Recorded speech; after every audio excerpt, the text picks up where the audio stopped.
Hey everybody, it's your boy Zeus Manga here, and I am back with another video. Now today I thought I'd just give you guys a little discussion video instead of a tutorial video, just so I could talk to you guys for a little bit on something that I believe is one of the, if not the most important things to do while you're trying to get better at something.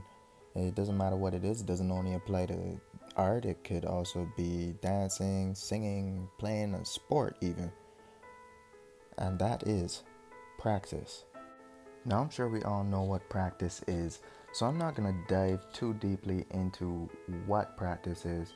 Instead, I'm just going to jump right into it and tell you guys what I believe is the root of the problem that people encounter when they're trying to practice. And that is not exactly knowing where to start, not exactly knowing how to practice. So, without further ado, let's get this discussion video started. Tip number 1: focus on your flaws. Now, what I mean when I say focus on your flaws is not to continuously think about them until you send yourself into a spiraling depression. What I want you guys to do instead is to simply think about the things in your art that you are not completely satisfied with. Think about all of the things that just look a little off to you. For example, let's say that you are drawing people and the poses you draw these people in look a little stiff to you or a little unnatural. I want you guys to write that down. Let's say that the people you draw, their anatomy looks a little off. I want you guys to write that down. By the time you guys finish writing down all of your flaws, you're going to have a list of things that you can practice. Now, I'm not saying to only practice your flaws. You can still practice the things that you enjoy, and you can still practice the things that you're good at. Just focus on the flaws. Don't spend 30 minutes practicing on things that you like, and then 5 seconds practicing the flaws. You should divide your time up evenly, or prioritize the flaws. Now, this next tip was initially 2 separate tips, but I decided to just combine them into one because I figured that they both work so well together that they just make better for one large tip.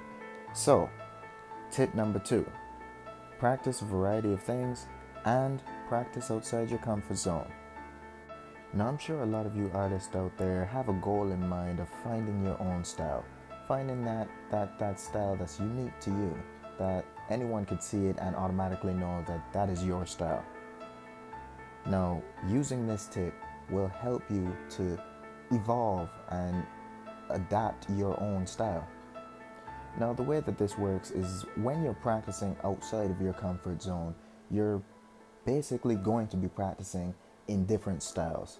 For example, let's say for me, my comfort zone is the manga style. I love to draw in the manga style. That's where I feel most comfortable. That's where I am most confident in my abilities. Now, at the opposite of that spectrum, drawing more realistically, I think that personally that's my weak point. So what should I do? Try practicing more realistic things, and then when I start to get better at these realistic things and learn a couple of tips and skills and techniques, I can then even take those skills and implement them into my manga style, and that'll help my style evolve and grow. Now, I'm not saying that you guys can only improve if you go out and practice in different styles and use different techniques. I'm sure that you can stay in your style and still improve with time. However, I do believe that it's beneficial to go out and try to learn different techniques and different skills, because that way when you implement them into your previous style, it might even make certain things that were a little more difficult to draw before much easier now that you know different techniques to use. So, moving on to the next tip, which is tip number 3. Now, tip number 3, guys, is study those that you admire.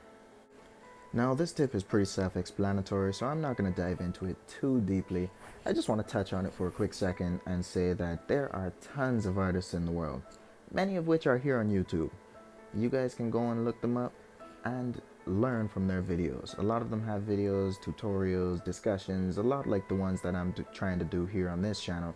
And a lot of them are teaching you different techniques that they've learned over the years that you can learn from. You can try to copy and implement those same techniques into your art, and it'll still help your your style to evolve in the same way that we were talking about in the previous tips.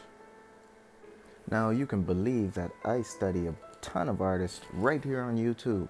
Some of my favorite artists to follow are Mark Crilly, White Manga, Draw with Jazza. I think that the three of them are not only extremely professional and good at what they do, but they are very entertaining.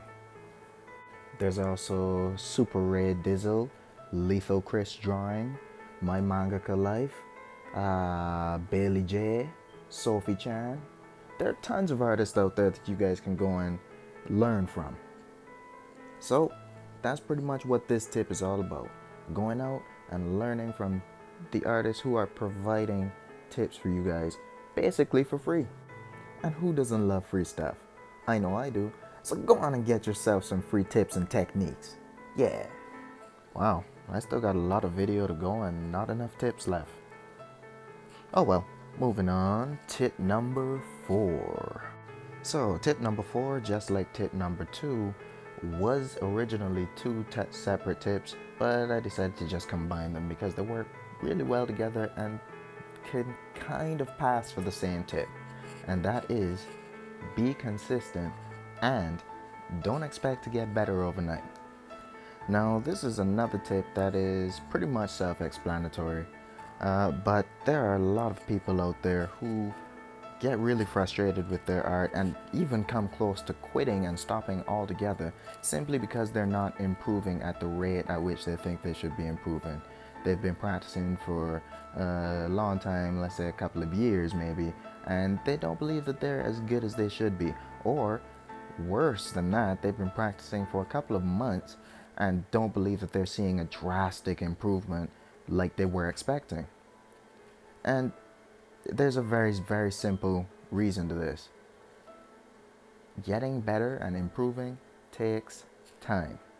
It is not something that can just be done overnight. Of course, there are going to be certain intervals where you find that you are improving a lot faster than you expected to, or you're improving much faster than you would have ever hoped or imagined. But there will also be points where it gets kind of slow, where you do not feel like you're improving. But I can assure you, you will improve. Just continue to be consistent. If you stop doing what you're doing, if you stop trying, there's no way that you can improve. You can't improve without trying, without practicing. Many of the artists that I was talking about before, even they have been practicing for years before they got to the level that they're at right now. Mark Crilly, Jazza, Lethal Chris Drawing, Sophie Chan, White Manga. They've all been practicing for a long time.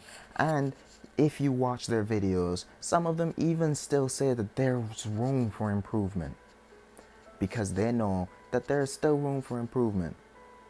They are still learning tricks, techniques, and improving their style. If you look at Mark Crilly's had a couple of different books that he's published, and if you look at his books, if you purchase his books and look at his books, so on and so forth, you will see that his style evolves every time. And it's not necessarily that it's evolving, one style is better than the next. Each style is simply different and equally amazing in its own way. And those styles got to be that way because he practiced constantly for years and years and years. He stayed dedicated, and that is why he is where he is.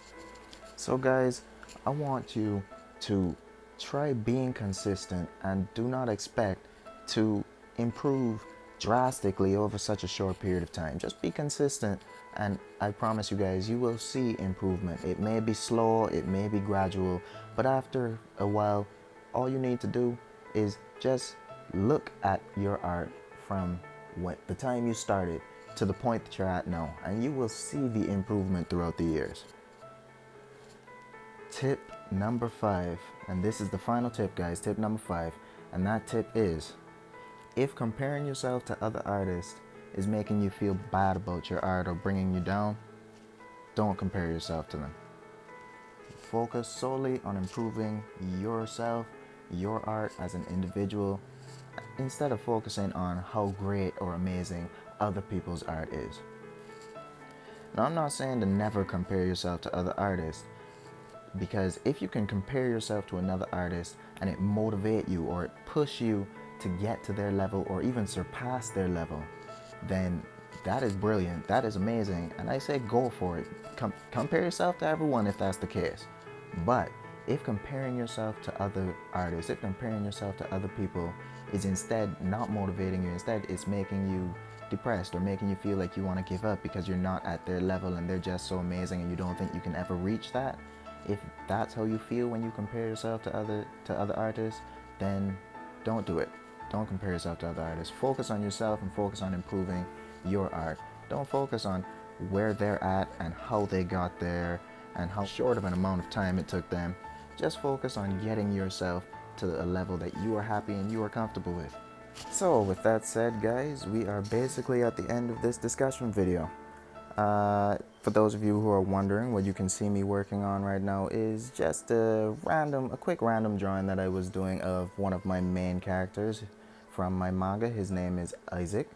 If you guys want more information on Isaac or any of my other main characters from my manga, just let me know in the comments below, drop a couple of likes, and I'll definitely get around to it eventually.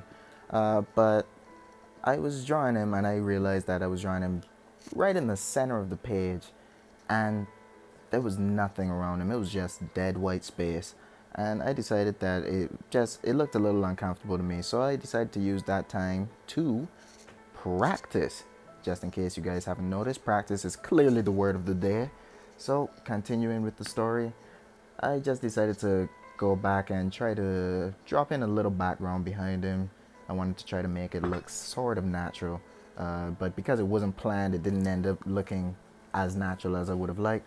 But I ended up getting in the practice that I wanted with the background. It turned out a little bit better than I was expecting. I thought it would have been terrible since it wasn't planned, but it turned out a little better than I was expecting, like I said.